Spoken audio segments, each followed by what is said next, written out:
When you enter a wilderness season, the first thing you must understand is that it is not random. It is not accidental. The wilderness is a deliberate part of your journey, a necessary stage that every chosen vessel must walk through. The wilderness is God's classroom, His training ground, His workshop for the soul.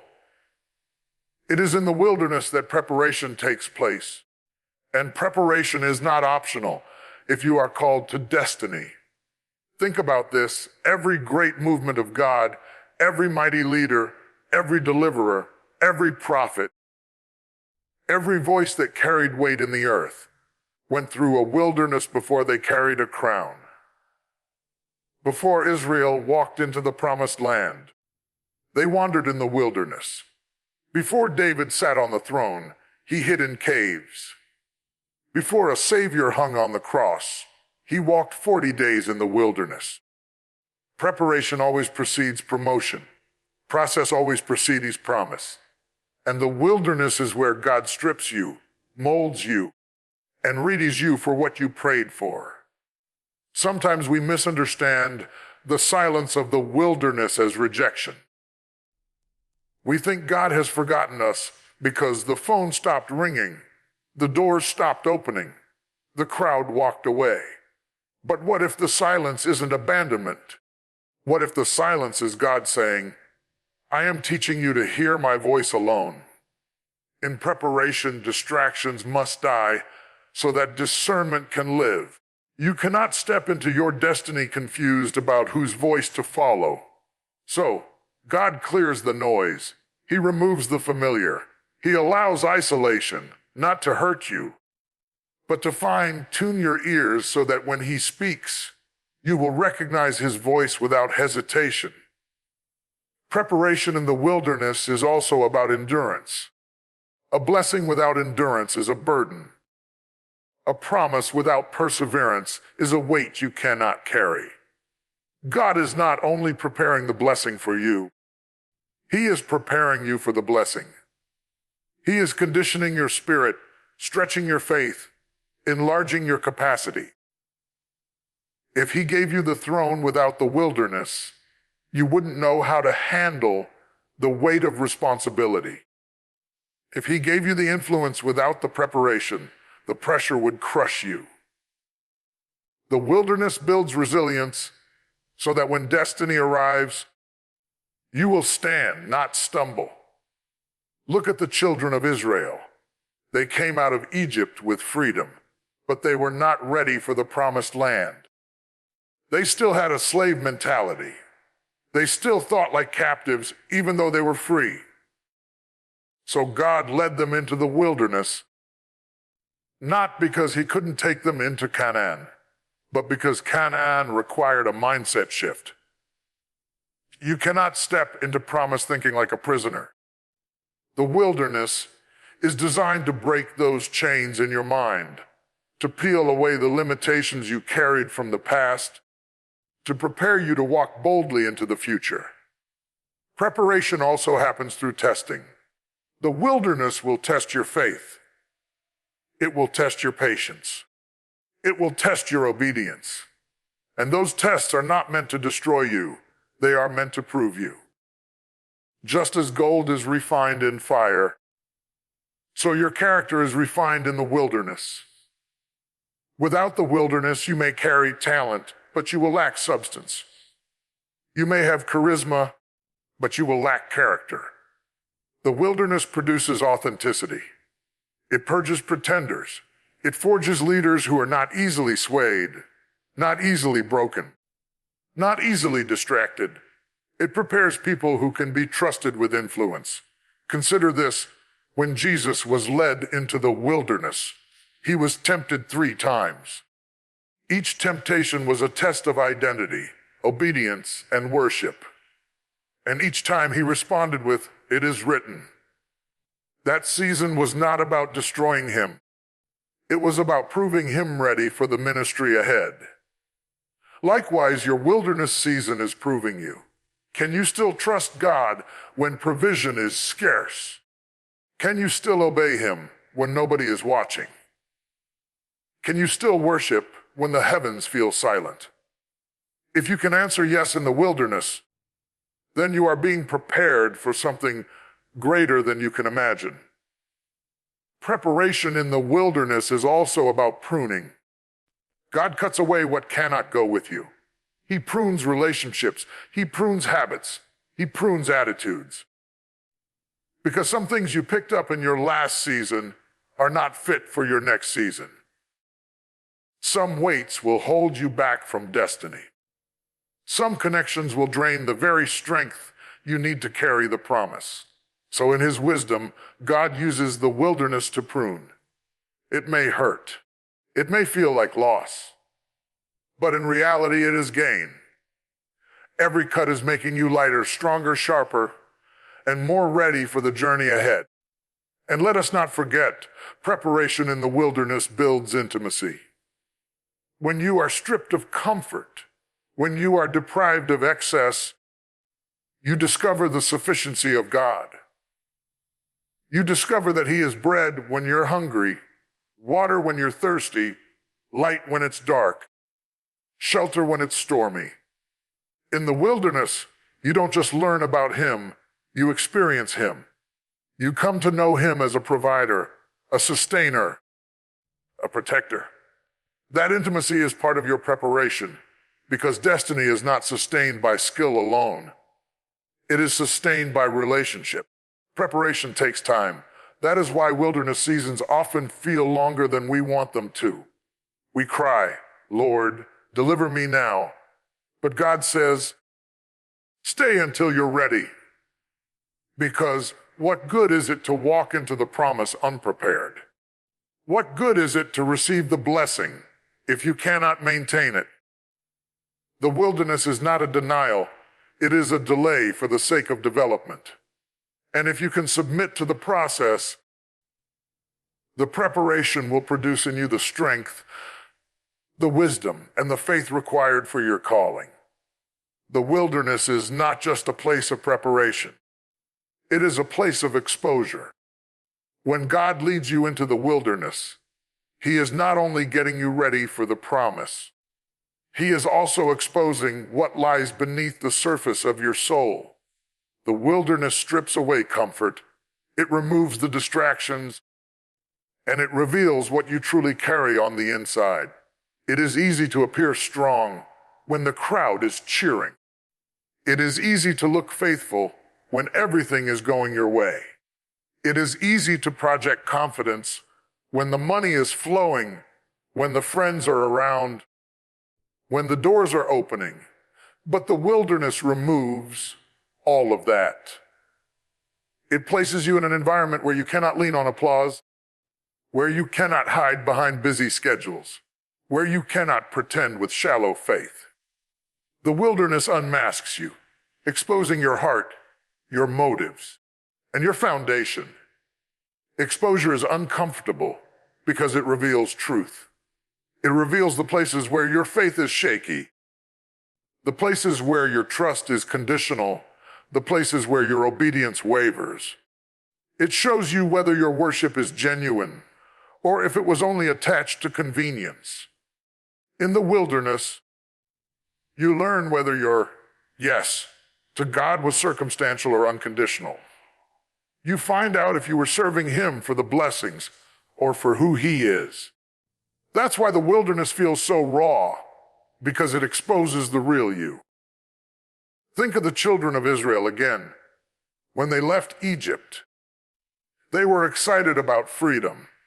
They sang, they danced, they celebrated deliverance. But once the wilderness tested them, what was hidden began to surface. Complaints came out. Doubts came out. Rebellion came out. They said, "It would have been better for us to go back to Egypt." See, the wilderness didn't put weakness in them. It revealed the weakness that was already there. They carried Egypt in their hearts, even though they had left Egypt with their feet. The wilderness exposed it. And until what is hidden is exposed, it cannot be healed. Exposure is not God's way of embarrassing you. It is His way of healing you. He exposes the pride so he can build humility. He exposes the fear so he can grow your faith. He exposes the impatience so he can teach endurance. He exposes the bitterness so he can fill you with forgiveness. The wilderness is like a mirror that refuses to lie. It shows you what's inside so you cannot ignore it. You cannot conquer what you are unwilling to confront, and you cannot confront what you refuse to see. That's why exposure is essential. The wilderness also exposes your sources. Who do you really depend on when resources run dry? Who do you call on when there's no backup plan? When the familiar is gone? When the comfort zone is removed? Exposure reveals whether your trust is in people or in God. It shows whether your confidence is in your own ability or in His grace. When you are in the wilderness, you cannot lean on connections, positions, or titles. None of that can save you there. The wilderness forces you to recognize that your only source, your only strength, your only sustainer is God Himself. Exposure also comes through testing. Tests in the wilderness reveal whether you are built on sand or built on rock. When storms hit, houses look strong until the foundation is tested. In the same way, your faith looks strong until the wilderness winds blow. That's when you discover if your foundation is shallow or deep. The wilderness exposes cracks in your character that comfort covered up. It exposes immaturity that success would have hidden. And though it may feel harsh, exposure is God's way of ensuring that you do not step into destiny with hidden weaknesses that could destroy you later. Even Jesus experienced exposure in the wilderness. After 40 days of fasting, He was hungry, vulnerable, and physically weak. That's when the enemy came to tempt Him. Notice that the temptations were not random. They were designed to expose. Satan asked, "If you are the Son of God, command these stones to become bread." That was a test of identity. Would he compromise who he was to satisfy a temporary hunger? Then Satan offered him power and kingdoms if he would bow down. That was a test of worship.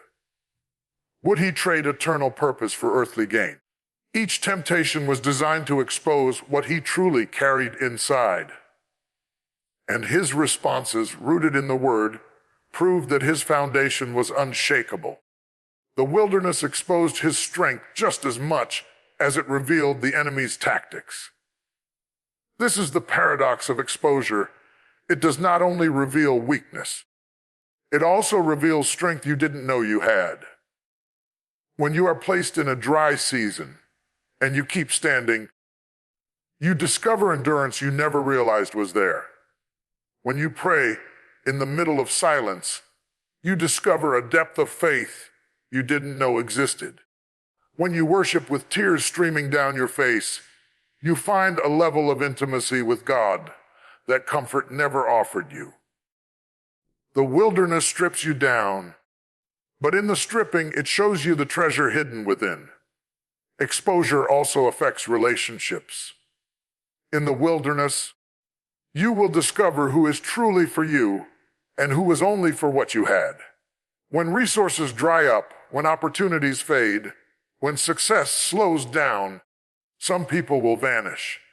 And though it may hurt, that too is exposure. The wilderness reveals loyalty. It shows you who walks with you when you have nothing to give in return. It shows you who loves you for you, not for what you produce. That kind of exposure is painful, but necessary, because destiny requires the right people around you. Not just any people around you. The wilderness does not allow you to wear masks. You cannot fake strength there. You cannot fake faith there. You cannot fake intimacy with God there. What's real will be revealed, and what's false will fall apart. Exposure is both the breaking and the making, because once you face what the wilderness shows you, you are positioned for transformation. The wilderness is not only about preparation and exposure, it is also about dependency. The wilderness season is carefully designed to cut away your reliance on people, on systems, and on familiar comforts until you learn to lean fully on God. Dependency is forged in the dry places where human help runs out, where your own strength fails, and where every false support collapses. God allows the wilderness because He knows that if you step into destiny still leaning on shaky foundations, the weight of your calling will bring you down. He must teach you dependency before He can trust you with destiny. Dependency is often misunderstood. We think leaning on people means security. We think as long as we have a strong circle, financial stability, or predictable routines, we are safe. But the problem is when our trust in those things becomes greater than our trust in God. The wilderness comes to show us that people can leave, money can run out, opportunities can vanish, but God remains. Until you discover that He is your ultimate source, you will forever misplace your faith in resources that were never meant to sustain you. Look at Israel in the wilderness. When they grew hungry, they longed to return to Egypt because they remembered the food there. Egypt was bondage, but it was familiar. The wilderness forced them to confront their dependence on Pharaoh's system. They cried out for bread, and God responded with manna from heaven. He gave them daily provision, not stored up abundance. Why? Because He was teaching them to depend on Him every single day. He was teaching them that their survival was not in the hands of man, but in the hands of their Creator. He was breaking their dependency on what was comfortable so that they would learn dependency on what was eternal. The wilderness has a way of drying up your backup plans. It closes doors you thought you could count on. It silences voices you thought you needed. And it feels cruel at first, but it is actually mercy. Because as long as you keep leaning on human strength, you will not experience divine strength. As long as you keep trusting in your own wisdom, you will not walk in God's wisdom. The wilderness exposes the fragility of your own resources until you finally surrender and say, God, if you don't do it, it won't get done. If you don't make a way, there will be no way. That level of dependency cannot be taught in abundance. It is only forged in lack. Dependency in the wilderness also rewires your vision. When you are surrounded by people, it is easy to mistake their encouragement for God's confirmation. It is easy to confuse applause with assignment. But when you are in the wilderness and there is nobody left to affirm you, you learn to hear God's voice for yourself. You learn to discern His presence without a choir, His approval without applause, His direction without validation. That is the power of dependency. It disconnects you from the need to be affirmed by people and anchors you in the assurance of God's word alone. Dependency is also tested through isolation. There are moments when God will let you feel the sting of being misunderstood, overlooked, or abandoned. Not because He enjoys your pain, but because He knows dependency is not built when you are surrounded. It is built when you are alone. Jacob wrestled with God alone. Elijah heard the whisper of God after everyone else was gone. Jesus prayed in Gethsemane while His disciples slept. The wilderness is the place where dependency deepens, because there you learn that His presence is enough when everyone else is absent. And yet, dependency is not weakness. It is strength. The enemy wants you to believe that needing God makes you fragile. But the truth is that dependency on God makes you unshakable. When your confidence is in Him, you cannot be manipulated by the loss of people or possessions. When your hope is in Him, you cannot be destroyed by shifting circumstances. Dependency does not diminish you, it stabilizes you. It teaches you how to walk into rooms with no support and still carry authority. It teaches you how to face giants with no army behind you and still win. It teaches you how to lift your hands in worship when you have nothing left and still encounter His glory. Think about David in the caves. He had been anointed king, yet he was running for his life, hiding in dark places with no palace, no army, no throne. In those caves, he learned dependency. He learned to cry out to God when men failed him. He learned to strengthen himself in the Lord when nobody else was there to strengthen him. Those caves taught him how to lean on God in solitude, so that when he eventually sat on the throne, his confidence was not in the throne, but in the one who had preserved him in the caves. That's what the wilderness does. It breaks dependency on visible things so you can trust in the invisible God. Dependency in the wilderness also dismantles pride. When you have options, it is easy to believe you are in control. When you have resources, it is easy to think you are self-sufficient. But when God strips you of those crutches, you are forced to recognize that every breath, every provision, every open door comes from Him.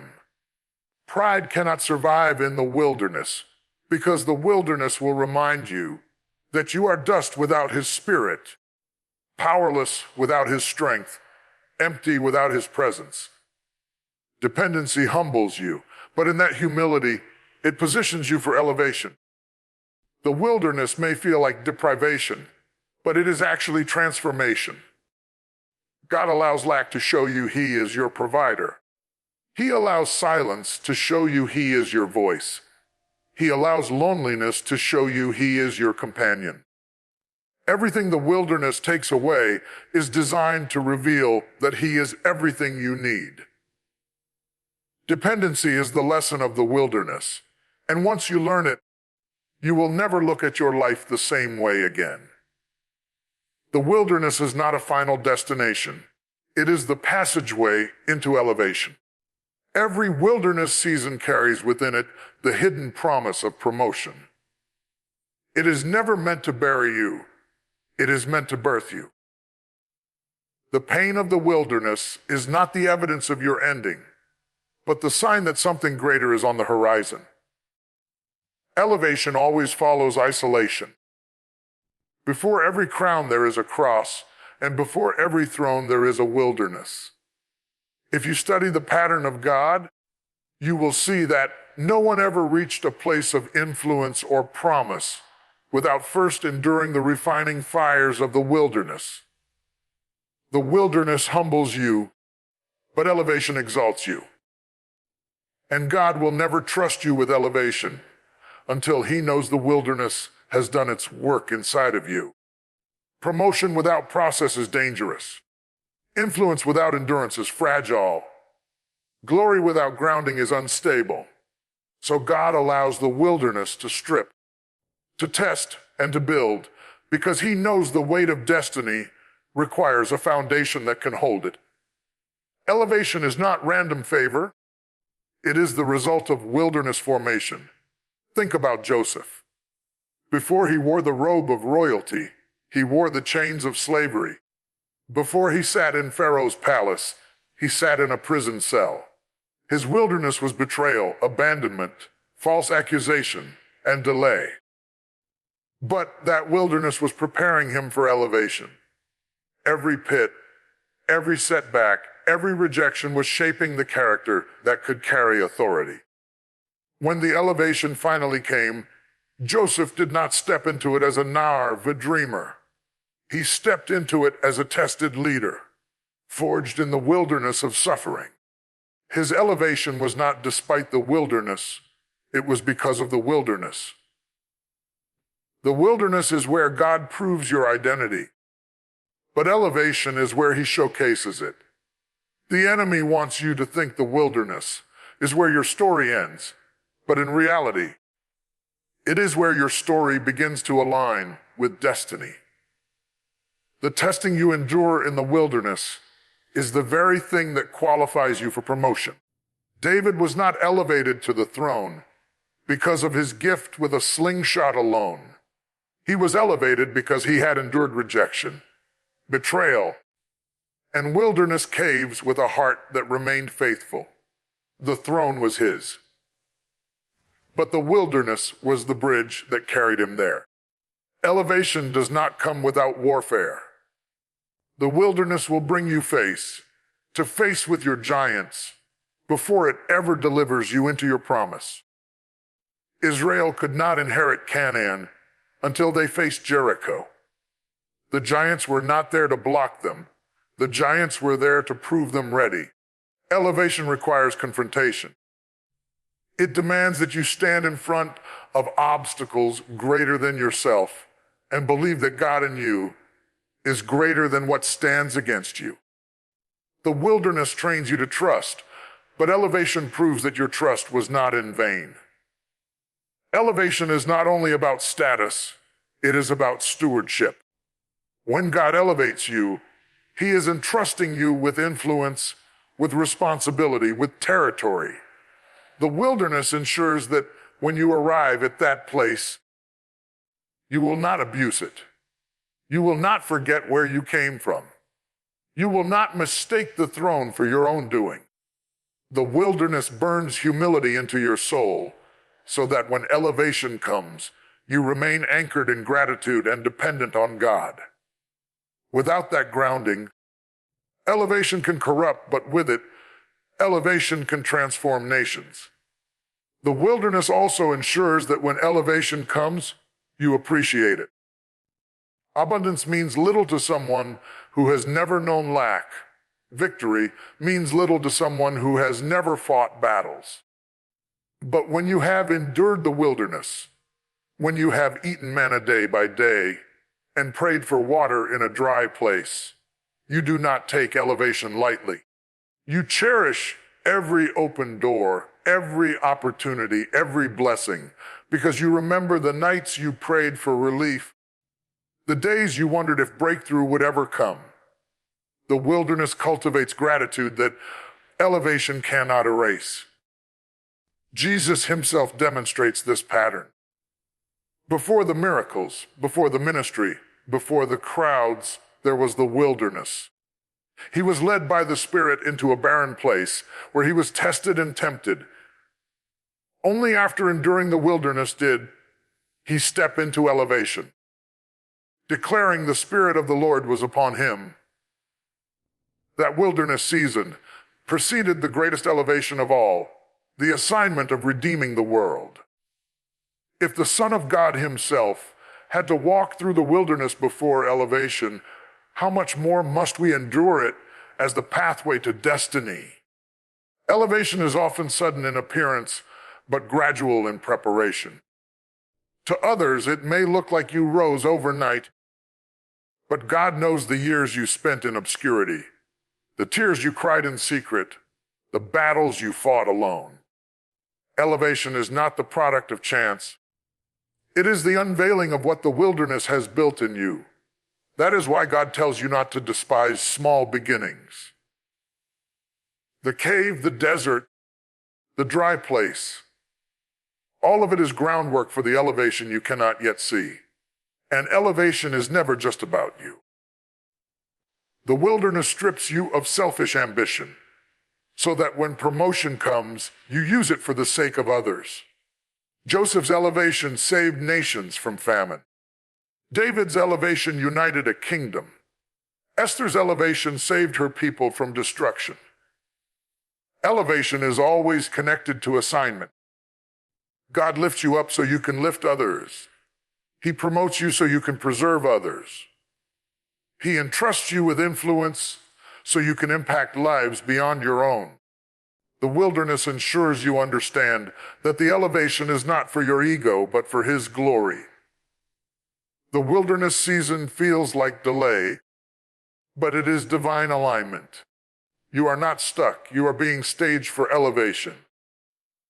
What looks like a setback is God positioning you for a comeback that cannot be denied. What looks like silence is God building a testimony that will echo far beyond your present moment. Every wilderness has an expiration date, and on the other side of it lies elevation that eyes have not seen, ears have not heard, and hearts have not imagined.